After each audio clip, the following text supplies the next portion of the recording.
Morning friends, मैं doctor VK Mishra from gastro liver hospital Swaroopnagar Kanpur. एक request आपसे करूंगा, ये साइंटिफिक चैनल है, ये डेलिब्रेशन साइंटिफिक है।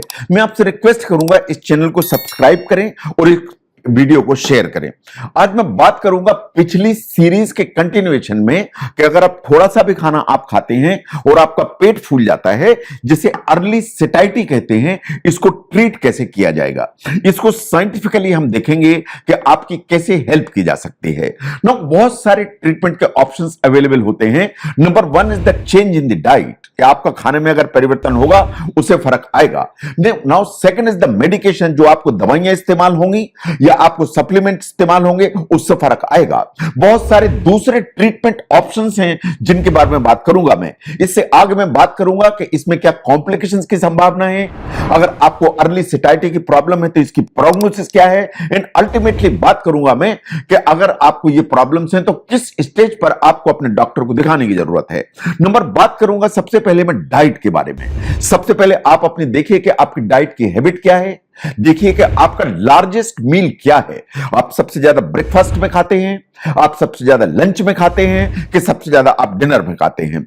जो एक्सपर्ट एडवाइस करते हैं इस प्रॉब्लम से निपटने के लिए या इसको कम्बैट करने के लिए, वो ये है कि आपको बार बार small and frequent meal throughout the day खाना चाहिए। आपको एक बार में लंच, एक बार में ब्रेकफास्ट, एक बार में डिनर, जो हैवी अमाउंट आप खाते हैं शायद उससे बचना चाहिए। स्मॉल फ्रीक्वेंट जो मील्स हैं थ्रू आउट द डे, ये आंसर है आपकी प्रॉब्लम के लिए। नाउ द सेकंड इज कि आपको enough calories and protein ensure करना चाहिए, नहीं तो आपका न्यूट्रिशन नीचे की तरफ जाएगा। इसका मतलब यह है कि अगर आपको कुछ बिल्कुल इमरजेंसी खड़ी है तो आपको इट इज क्वाइट पॉसिबल कि कुछ दिन के लिए लिक्विड डाइट पर जाना पड़े। आपको जो हाई फाइबर फूड हैं वो ट्रिगर कर सकते हैं, इसलिए उनको टेम्परेली अवॉइड करने की जरूरत है। एक फूड जर्नल बनाइए एंड उसकी एक लिस्ट मेंटेन करिए कि क्या चीज आपको प्रॉब्लम करती है एंड क्या चीज आपको हेल्प करती है। जो खाना आप खाते हैं उसको प्रॉपरली च्यू या चबाने की आदत डालिए। जो आप कुछ भी पीने वाली चीजें जो स्ट्रा से लेते हैं, खींच के पीते हैं, उससे शायद आपको बचने की जरूरत है।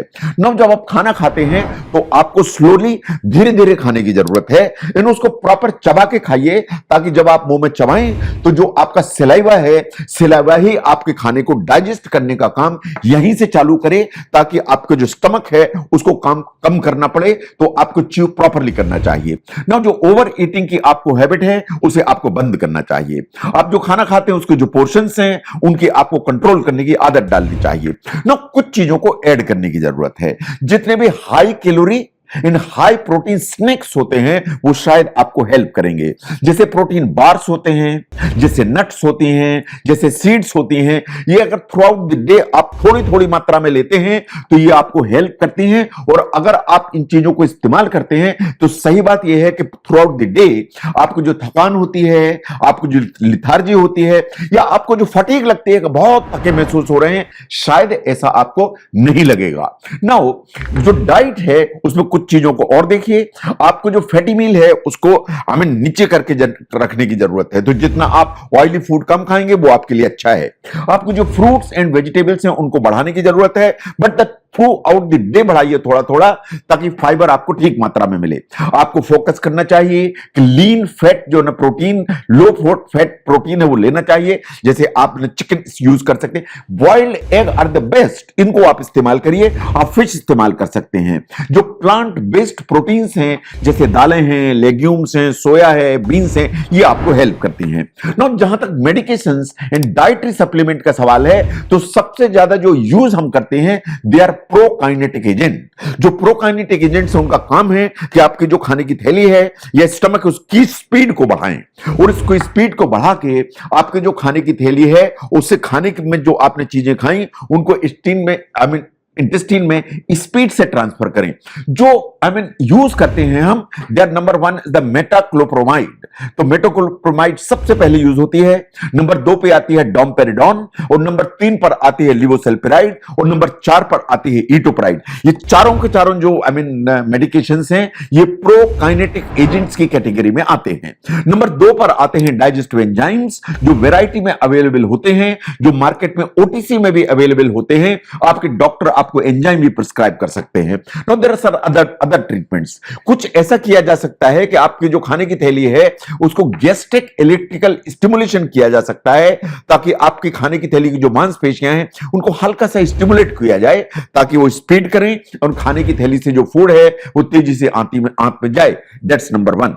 नंबर 2, इमरजेंसी में कभी हमें फीडिंग ट्यूब लगानी पड़ती है जो नाक के रास्ते से लगती है लेकिन को खाने की थैली को बाईपास करके जेजुनम तक जाती है। इसे कहते हैं नेजोजेजुनल फीडिंग ट्यूब, इसे कभी हमें लगानी पड़ती है। नंबर 3, अगर आप बिल्कुल ही नहीं खा पा रहे हैं, इमरजेंसी खड़ी हो रही है, तो कभी जो न्यूट्रिशन है वो इंट्रावीनस रूट से टेम्पररी रूप में दिया जाता है, जिसे कहते हैं parental nutrition. But important thing जो परमानेंट सॉल्यूशन की तरफ जाती है, नंबर 1 इज द गैस्ट्रिक पर ओरल एंडोस्कोपिक मायोटमी, जिसे कहते हैं जी पोयम, जैसा आपको फोटोग्राफ में दिखाई दे रहा है। यह एक एंडोस्कोपिक प्रोसीजर है। इसमें कुछ स्पेसिफिक मसल्स जो खाने की थैली से इंटेस्टाइन की तरफ जाती हैं या पाइलोरस की तरफ जाती हैं, उनको कट किया जाता है सो दैट खाने की थैली से इंटेस्टाइन में जाने का जो रास्ता है वो आसान हो जाए और खाना आसानी से आगे बढ़े। तो G POEM is the procedure जो आप ऑप्ट कर सकते हैं। The second one is the jejunostomy, जिसमें कभी टेम्परेली यहां से ट्यूब लगाई जाती है जो जेजुनम में डायरेक्टली खाना भेजती है। नो, अगर हम कॉम्प्लिकेशंस की बात करें अर्ली सेटाइटी के, तो जो मसल लॉस है वो सबसे पहला कॉम्प्लिकेशन है। डिहाइड्रेशन होगा, फटीग होगी, कभी हल्का सा डिजीनेस या चक्कर आएगी, इलेक्ट्रोलाइट का इम्बैलेंस होगा। ये मेन कॉम्प्लिकेशंस हैं जो आपको अर्ली सेटाइटी में दिखाई देते हैं।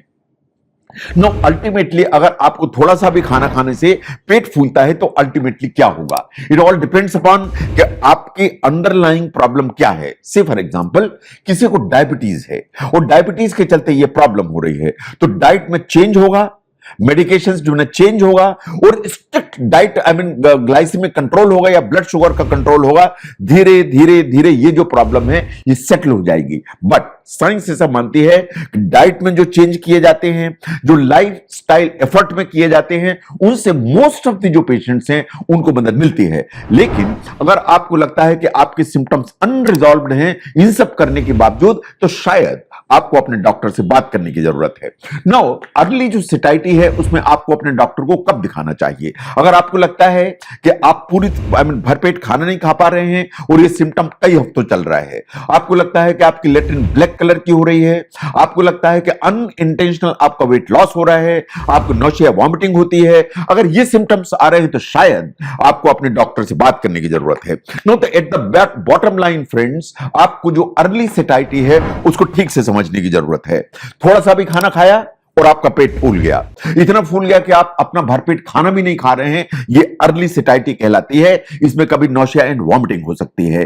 ये कॉमनली डायबिटिक्स को होती है, लेकिन acid reflux, peptic ulcer disease, irritable bowel syndrome, इनमें सब में ये सिम्टम्स आ सकते हैं। इट इज क्वाइट पॉसिबल कि जांच के लिए आपको अल्ट्रासाउंड या एंडोस्कोपी की जरूरत पड़े, लेकिन ट्रीटमेंट के जहां तक सवाल है, आप अगर अपने डाइट चेंज करें, आप कुछ दवाइयां लें, कुछ डाइटरी सप्लीमेंट लें, कुछ एंजाइम्स लें, अपने डॉक्टर की मदद लें, तो इस सिम्टम से छुटकारा पाया जा सकता है।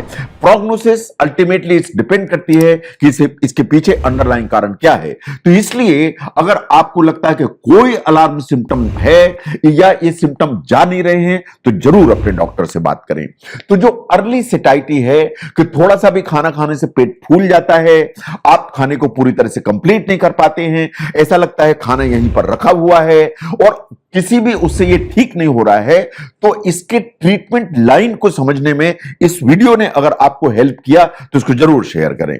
मैं doctor VK Mishra from gastro liver hospital, Swaroop Nagar, Kanpur. Thank you very much.